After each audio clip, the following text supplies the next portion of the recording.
আমি এবার হজে যাব। হজের জন্য কি, কি বই পড়তে পারি এবং কিভাবে প্রস্তুতি নিব যাতে আমার হজ কবুল হয় এবং সার্থক হয়? আপনার পরামর্শ চাই। হজে যাওয়ার জন্য সবচেয়ে বড় বিষয় হলো যে যথাযথ প্রশিক্ষণ দরকার।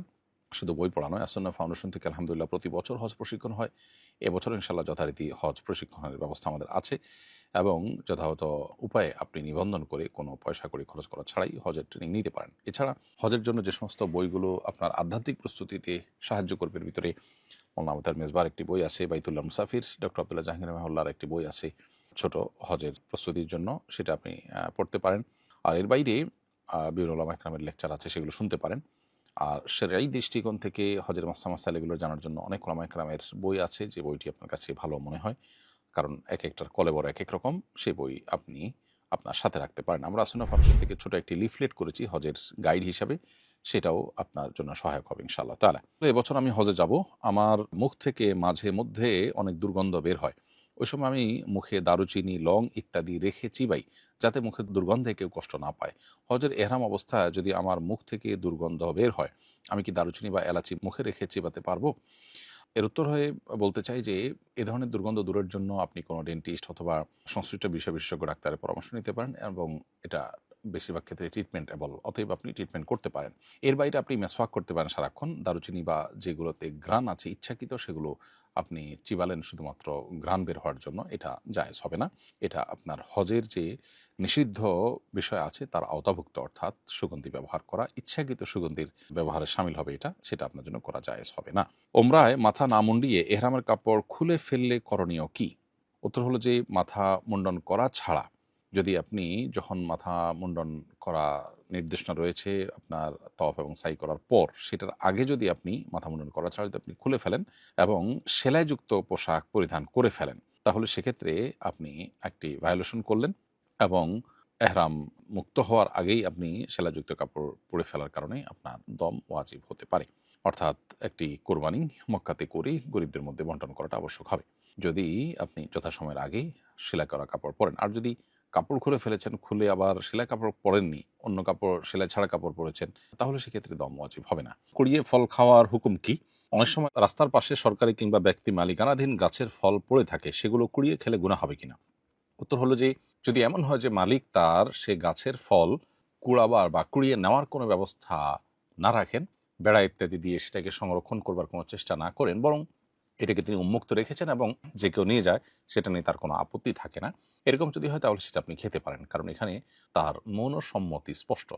আর যদি সেরকমটি না হয়, বরং তিনি নেওয়ার চেষ্টা করেন, নেওয়ার ব্যবস্থা আছে, তাহলে সেটা আপনার নেওয়ার সুযোগ থাকলেও নেওয়াটা আপনার জন্য জায়েজ হবে না। কারণ তিনি এটা নিচ্ছেন, নেওয়ার ব্যবস্থা রেখেছেন এবং বেড়া ইত্যাদি দিয়েছেন, তার মানে হলো তিনি এটা সংরক্ষণ করতে চাইছেন। অতএব সেটা আপনার গ্রহণ করা বা নেওয়া জায়েজ হবে না। এটা সরকারি বা ব্যক্তি মালিকানাধীন উভয় গাছের ক্ষেত্রে প্রযোজ্য। নষ্ট হয়, পড়ে থাকে, নেওয়ার কোনো পদ্ধতি নেই, বরং মৌনসম্মতি বোঝা যায় যে এখানে কর্তৃপক্ষ মূলত কেউ নিল, তার জন্য কোনো আপত্তি তাদের নেই, সেরকমটি হলে আপনি গ্রহণ করতে পারেন। সকালে দাঁত তুলেছি, দাঁত থেকে ক্রমাগত রক্ত ঝরছে, এখন নামাজ কিভাবে পড়ব? অনবরত যদি পড়তেই থাকে এবং পুরো ওয়াক্তের মধ্যে কখনোই এটা না থামে, বরং বিরতিহীনভাবে পড়তে থাকে, তাহলে আপনি অজু করে ওই অবস্থায় আপনার নামাজ পড়ে ফেলবেন, কোনো অসুবিধা নেই, নামাজ হয়ে যাবে। আর যদি অপেক্ষা করলে কিছুক্ষণ পর থামবে বলে মনে হয়, তাহলে থামা পর্যন্ত অপেক্ষা করে তারপর আপনি নামাজ পড়বেন। দুই খুতবার মাঝখানের সময় পড়ার জন্য বিশেষ কোনো দোয়া আছে কিনা? না, বিশেষ কোনো দোয়া নেই। অনেক ফকিদের মতে এটা দোয়া কবুলের সময় মনে মনে দোয়া করবে, আর বিশুদ্ধ মত অনুযায়ী এটা নীরব থাকার সময়। কখনো কখনো ইস্তেগফার করার জন্য ইমাম সাহেব, খতিব সাহেব খুতবাতে আহ্বান করে থাকেন, অতএব মনে মনে আপনি ইস্তেগফার করতে পারেন। তো আমার পালিত একটি বন্ধা ছাগল আছে, যা কখনো বাচ্চা দেয়নি। আমি নিয়ত করে সামনের কোরবানির ঈদে এটি কোরবানি দেব। প্রজনন অক্ষম ছাগল কোরবানি দিলে কোরবানি হবে কিনা? এর প্রশ্ন উত্তর হলো যে পালিত বন্ধা ছাগল যেটা কখনো বাচ্চা হয়নি, সেটা আপনি যদি কোরবানি দিতে চান, তাহলে সেক্ষেত্রে কোরবানি বিশুদ্ধ হবে। কোরবানি বিশুদ্ধ হওয়ার জন্য প্রজননে সক্ষম এরকম হওয়াটা কোনো শর্ত নয়, বিধায় এ ধরনের ছাগল তার বয়স যদি যথাযথ বয়স হয়ে থাকে, তাহলে তা দিয়ে আপনি কোরবানি দিতে পারেন এবং আকিকাও দিতে পারবেন। আমি আগে শরীরে ট্যাটু করিয়েছিলাম, এখন ভুল বুঝতে পেরেছি, রিমুভের চেষ্টা করছি, আমার ওমরার ফ্লাইট ঠিক হয়েছে। এমত অবস্থায় শরীরে ট্যাটু নিয়ে ওমরা পালন করলে ওমরা সহি হবে কি না?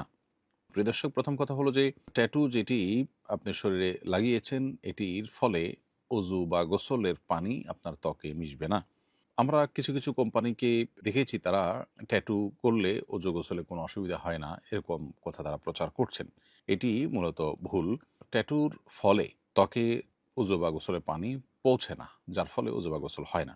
আপনি ভুলে যে কাজটি করেছেন, এখন সেটি ভুল বুঝতে পেরেছেন, আল্লাহর কাছে তওবা করবেন, সেটি আপনার কাজ, আপনি ইতিমধ্যে সেটি করছেন। এর পাশাপাশি এই ট্যাটু রিমুভ করার জন্য আপনি সর্বাত্মক এবং সর্বোচ্চ চেষ্টা করবেন। সাধ্যের সবটুকুন দিয়ে চেষ্টা করে যদি আল্লাহ না করুন এটি তোলার কোনো উপায় না থাকে এবং তুলতে আপনি না পারেন, তাহলে নিরুপায় হয়ে গেলে আশা করা যায় যে আপনি ওই অবস্থায় উজু বা গোসল করলে আপনার উমরাও হবে এবং উজু বিশুদ্ধ হয়ে যাবে। যেহেতু আপনি নিরুপায় এবং আর কোনো বিকল্প পথ আপনার সামনে খোলা নেই। কিন্তু যতক্ষণ পর্যন্ত বিকল্প পথ খোলা আছে তাহলে সেক্ষেত্রে আপনাকে ট্যাটু রিমুভ করতে হবে।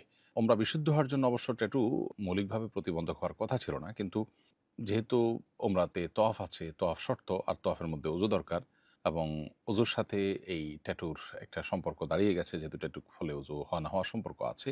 সেই জায়গা থেকে আপনার জন্য এই ট্যাটু রিমুভ করে তারপর উমরা যাওয়ার চেষ্টা করতে হবে। আর উমরার চেয়ে বড় কথা হলো ৫ ওয়াক্ত নামাজ আপনাকে পড়তে হচ্ছে। অতএব ট্যাটু রিমুভ করে আপনি ওযু গোসল করবেন এবং সর্বাত্মক চেষ্টা করবেন। আর একান্ত যদি কোনো উপায় খোলা না থাকে তাহলে যেটি বললাম, ইনশাআল্লাহ নিরুপায় হিসাবে আপনার ওযু বিশুদ্ধ হয়ে যাবে। আমাদের মহল্লার মসজিদে এতদিন জুমার নামাজ আদায় হয়ে আসছে। এখন এলাকাবাসী সবাই সম্মিলিতভাবে একটি কেন্দ্রীয় মসজিদে জুমা আদায় করতে চায়। এক্ষেত্রে এখন মহল্লার মসজিদে জুমা বন্ধ করে দিলে কোনো সমস্যা আছে কিনা? এলাকাবাসীর এই উদ্যোগসরী দৃষ্টিকোণ থেকে কেমন জানতে চাই। খুবই সুন্দর একটি প্রশ্ন। মূলত ইসলামী শরিয়ার দৃষ্টিভঙ্গি হলো যে একটা এলাকার ছোট, ছোট পাঞ্জাগানা মসজিদগুলোর মুসল্লিরা একত্রিত হয়ে একটা বড় মসজিদে জুমা সালাত আদায় করবে। জামেয়া মানেই হলো সেই মসজিদ যে মসজিদ অনেক ছোট, ছোট পাঞ্জাগানা মসজিদের মুসল্লিদেরকে বা এলাকার সব মুসল্লিদেরকে একত্র করে, মানে বড় জামাত। অতএব সেই জিনিসটা হওয়া উচিত এবং সেটাই হলো শরিয়ার প্রত্যাশা।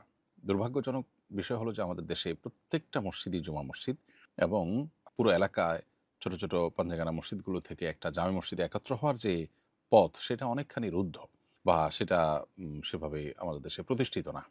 এখন আপনারা যে উদ্যোগ নিতে চাচ্ছেন যে ছোট, ছোট যে মসজিদগুলোতে জুমা চালু আছে, আপনারা সেগুলোতে জুমা বন্ধ রেখে একটাতে জুমা সবাই মিলে আদায় করতে চাচ্ছেন, এটা প্রশংসনীয় কাজ।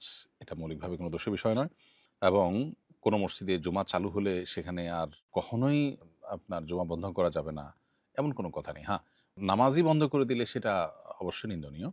কিন্তু মসজিদ চালু হয়েছে, মসজিদ সালাতের জন্য চালু হয়েছে, সালাত চালু আছে, জুমা চালু ছিল, জুমাটা জাস্ট হচ্ছে না। অন্য ওয়াক্তগুলো সবই ঠিকই হচ্ছে, জুমাটা বড় মসজিদে হচ্ছে, এটাতে কোনো অসুবিধা নেই।